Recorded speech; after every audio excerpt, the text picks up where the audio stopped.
for Arkansas Week provided by the Arkansas Democrat-Gazette, the Arkansas Times, and KUAR FM 89.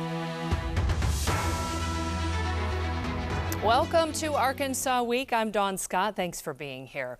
Negotiations continue in Washington on a deal regarding the nation's debt ceiling. If an agreement is not reached by next Thursday, Treasury Secretary Janet Yellen says that's when the country could run out of money to pay its debts.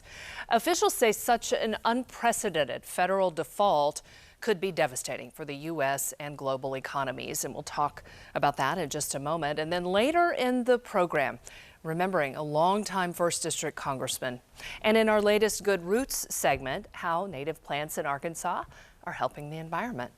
But first, the White House's push to raise the debt ceiling is facing fierce opposition from Republicans. They are calling for spending cuts.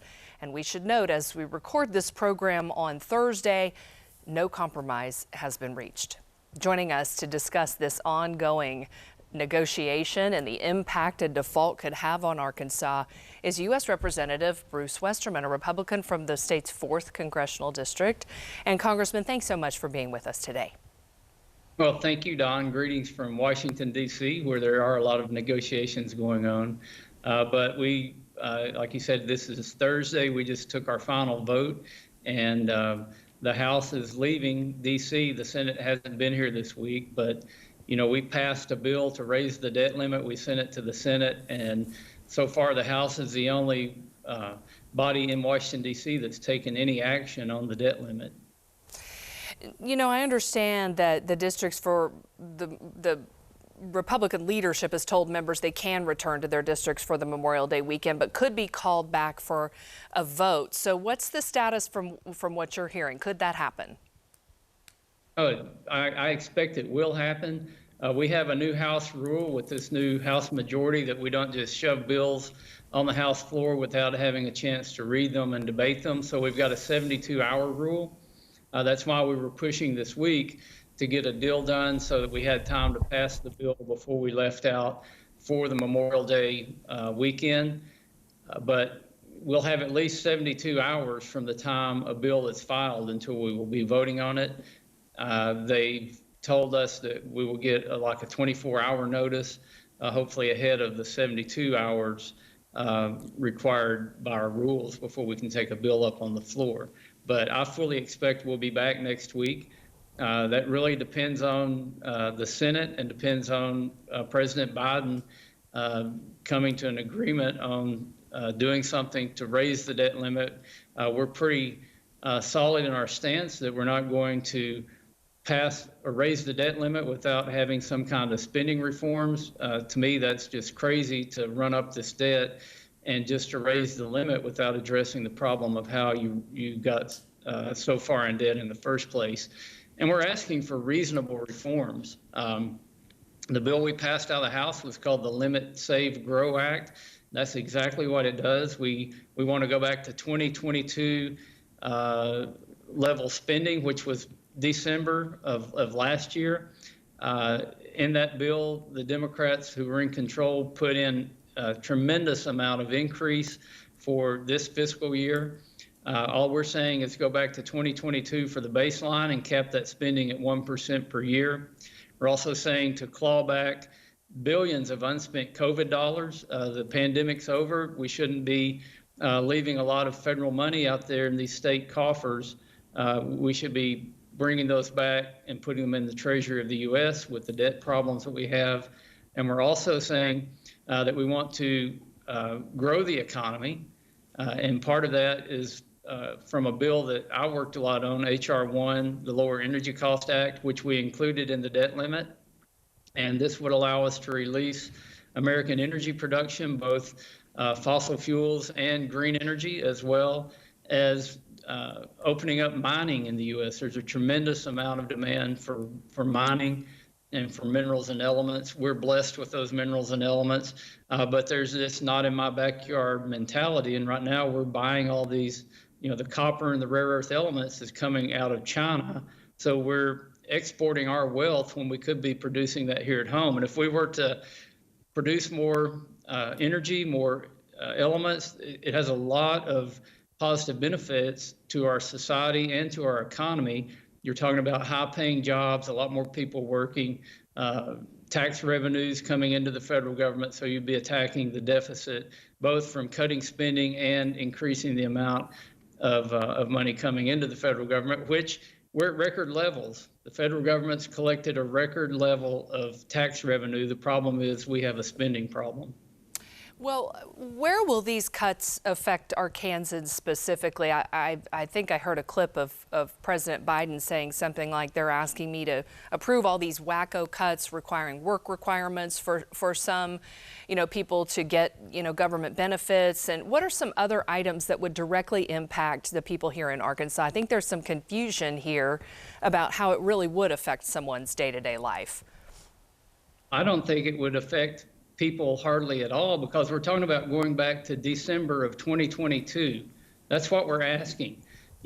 Take away the tremendous increase that Democrats put in the omnibus spending bill at the end of December and say we're going to start at 2022 and go from there. Washington, D.C. is the only place where if you don't increase the budget by the amount that some government agency says you need to increase it, they consider that a cut. But we're talking about going back to 2022, increasing it by 1%, and putting some fiscal discipline into our monetary policy and into our budgeting, because we're $32 trillion in debt. That's like $95,000 per American citizen. A kid's born today and they're coming to this world with $95,000 of debt on their shoulder, and we cannot keep spending like this. So we have rational policies. We're not asking for major cuts. They're saying major cuts because we're talking about not going with the 2023 levels, which were major spending increases at the end of 2022. You mentioned work requirements. This is something that I think most people will agree that for able-bodied working age adults, we're not talking about kids, we're not talking about people with dependents. We're not talking about elderly people, not talking about disabled people, able-bodied, working-age adults. If you're going to get benefits from the federal government, you're going to have to be involved in some program to get back to work. I want to ask about what happens if there's a default. There's a lot of fear among Arkansans, among American people, of what that really looks like. Now, the House Speaker said that there won't be a default, that negotiations are moving along, people are working hard there in Washington, and they won't stop. But how confident are you that there won't be a default? Well, I'm confident from a House member that we passed a bill to prevent a default. We sent that to the Senate. The Senate has not even taken the bill up. They won't even have a hearing on it. So I'm confident that we've done our job, that there won't be a default. I actually believe that this will all get negotiated out and it'll all come out in the wash. But we're still a long ways apart. And it started off with President Biden saying it was non-negotiable, Chuck Schumer saying it's non-negotiable, and they wouldn't even meet with Speaker McCarthy. But we did the hard work. We spent hours and days and weeks and even months putting together this debt limit package. We took it through regular order. It went through committees. People had an opportunity to debate it, to put amendments on it. It came to the floor, and we passed the bill. House Republicans, with a few Democrats, passed a bill that raises the debt limit, that puts some sensible spending reforms in place. And the ball is in the Senate's court, and the ball's in President Biden's court. So, if people want to ask what the effects of a shutdown would be, they may want to talk to them, because they may not be taking it seriously enough. Well, correct me if I'm wrong, but I believe I did read somewhere that the president could invoke the 14th Amendment and just raise the debt ceiling without any negotiations, without any give on his part to agree to any spending cuts whatsoever. Could he do that? Well, that's some talk that's being tossed around here in D.C., and I guess it's made it out to other parts of the country. But even Janet Yellen, his Treasury Secretary, said that's unconstitutional.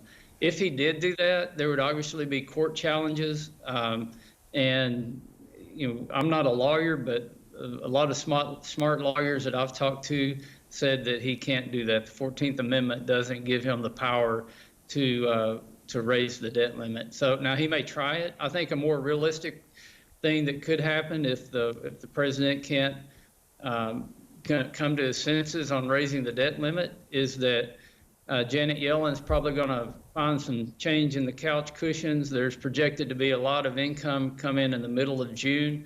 So I wouldn't be at all surprised to see the January 1st date moved out. But from where we're standing and where we're working, January 1st is the date. That's when the Treasury Secretary said that the U.S. is not going to be able to pay its bills anymore. Again, we passed the debt limit increase, $1.5 trillion more. We tied spending restraints to that with other things. And the least the Senate should do is take up that bill, make changes if they don't like what we have in it, send it back to the House, and we could go to conference. Now, the clock's ticking on that. But they should have been doing this weeks ago because they had the bill and plenty of time to do it. But they thought they would just run out the clock and we would cave on this. But I think the American people are behind what we're doing in the House because we're taking a rational approach. We're taking a responsible approach. We haven't turned a blind eye to this. We've been working on it. Before we were even in the majority, our conference was talking about how do we deal with the debt limit. But from day one, after the 15 speaker votes, we have been working on a debt limit package. We passed it at the end of April, and it's the administration and the Senate that are not doing their job. But they still got time to do that. Well, there's this sort of looming June 1st deadline. Is there time beyond that? That's what I was saying. Secretary Yellen has said June 1st, so the whole world's focused on June 1st. I wouldn't be surprised if she were to come back out and say, well, we found some more money here, we made some cuts there, and we can go a little bit longer. And like I said, the quarterly tax revenues will be in on the 15th, so there will be more funding in the federal coffers. But we shouldn't be anticipating a longer date. The president, Chuck Schumer, should get together, figure out what how they're going to deal with the bill that we've put out there and raise the debt limit.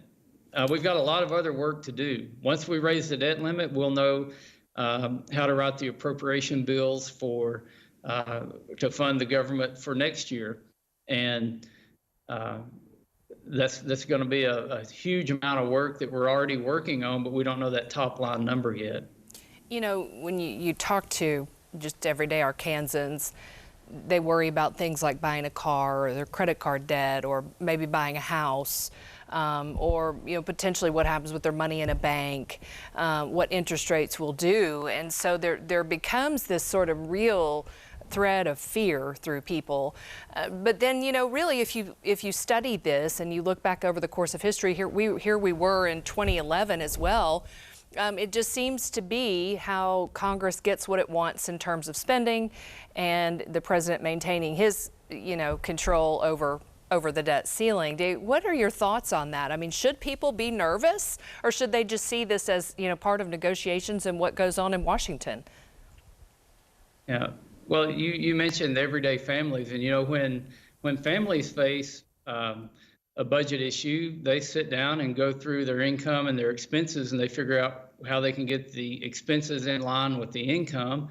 And when you limit out your credit card, it's not responsible to, call and ask for a credit increase or apply for another credit card without addressing the problems that got you limited out in the first place. So on a much larger scale, that's what we're doing in Congress. We've maxed out the credit card, and we're saying we can't go on like this. This out of control spending has to change, and that's the debate that we're having. So, it can get messy in Washington, and people tend to pay more attention on issues like these when there are deadlines, and it puts more pressure on the whole city of D.C. to get together and to work. And that's why I think we will eventually get it worked out.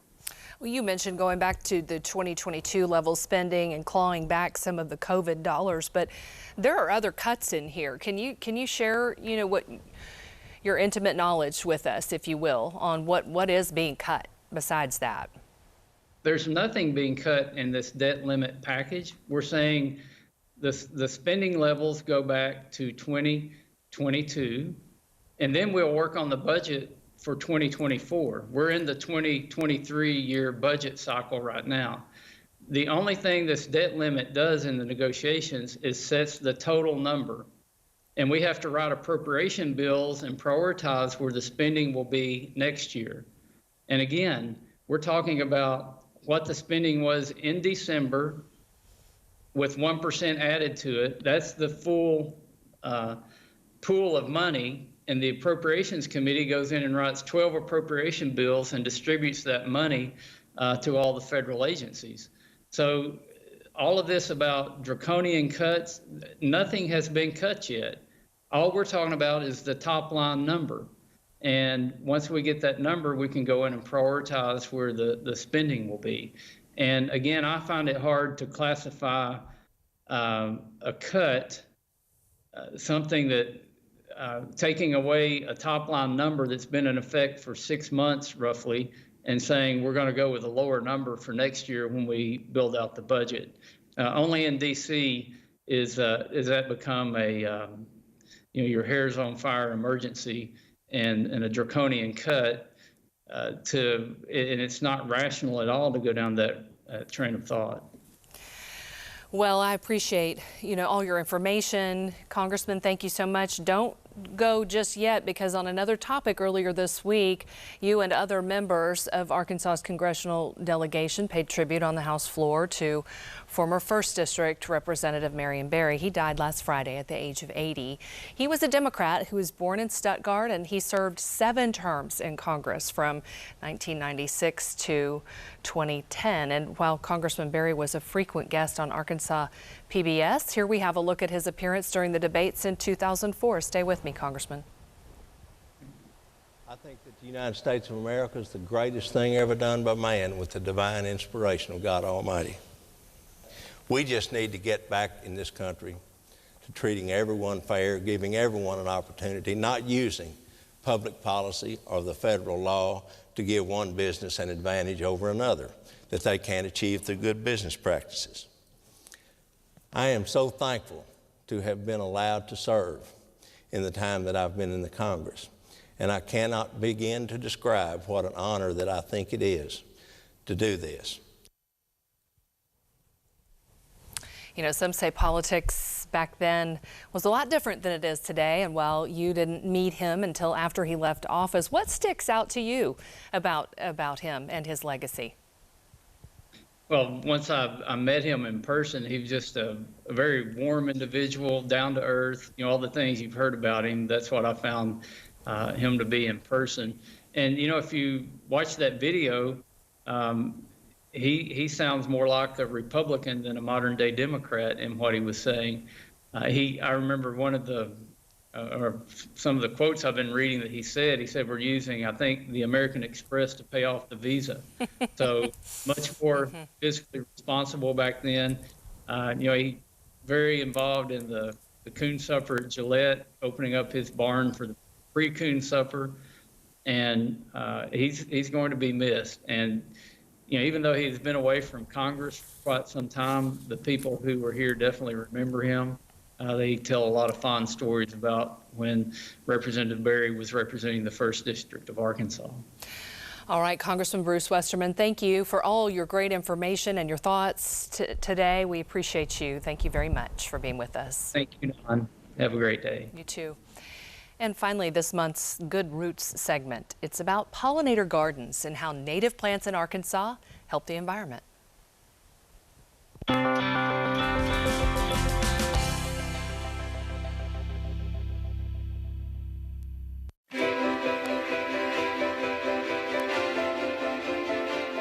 I've always been interested since I was a child growing up in Chicago, where there's very little nature. As I neared retirement, I started thinking about transitioning over and what I wanted to do once I was retired.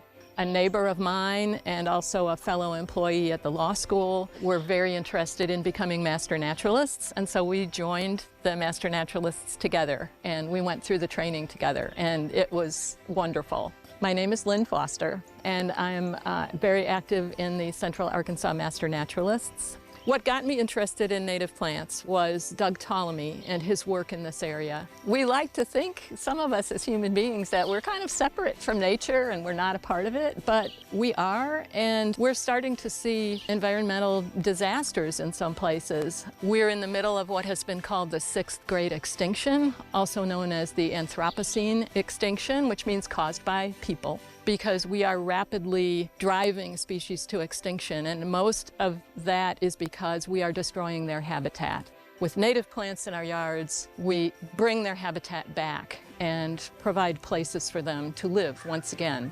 And this is kind of the heart of why natives are so important. If we want the upper levels of the ecosystem in our yards, we have to have native plants. It all starts with native plants. 2/3 of our vegetables come from pollinated plants.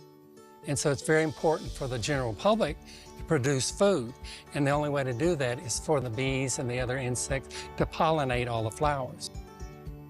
My name is Bob Callens, and the organization I helped found was Keep Little Rock Beautiful. This is our latest project, and it's the pollinator garden. The pollinator garden are native plants that attract insects, butterflies, birds, that kind of thing. We've got a supplier that has collected the native seed in this region and has grown them for about a year. So they were a year old when we planted these.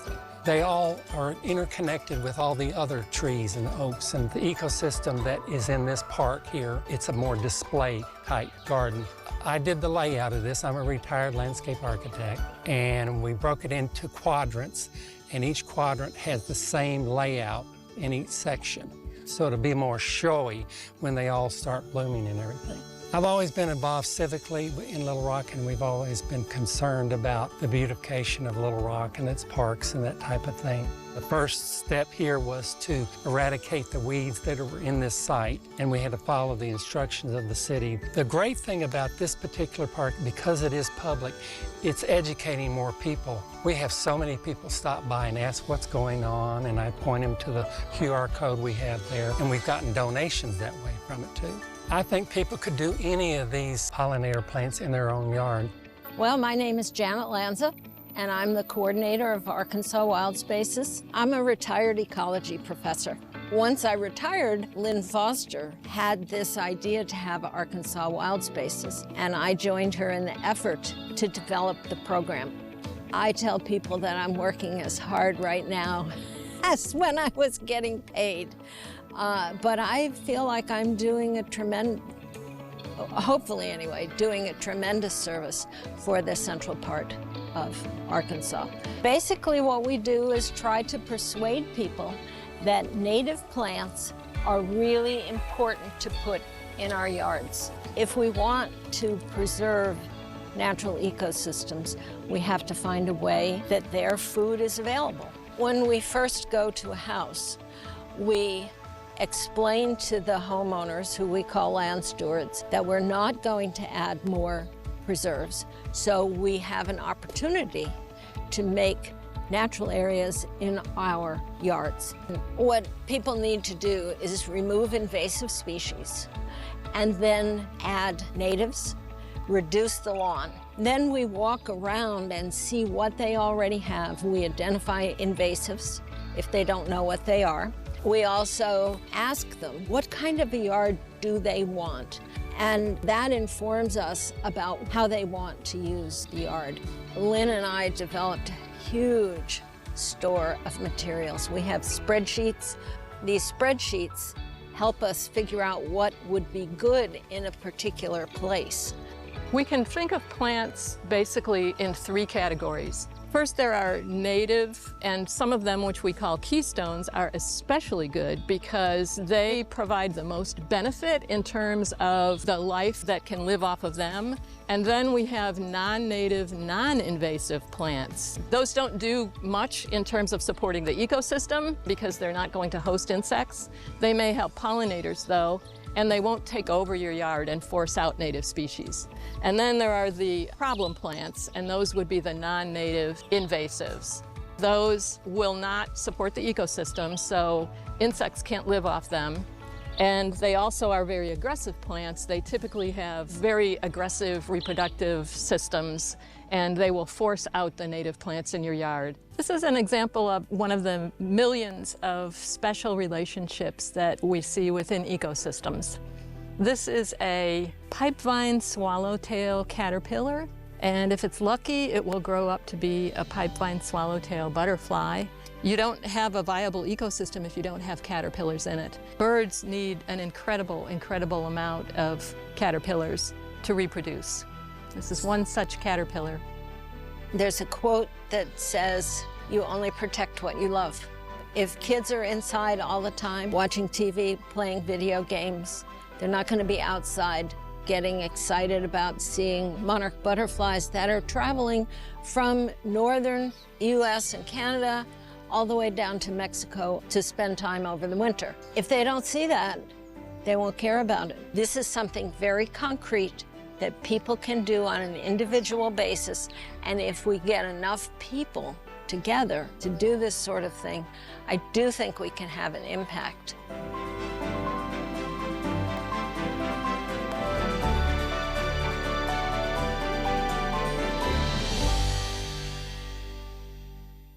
This segment of Good Roots is made possible by support from Acre Trader. And that is it for Arkansas Week. We hope you enjoy a relaxing Memorial Day. Thanks for being here. I'm Dawn Scott.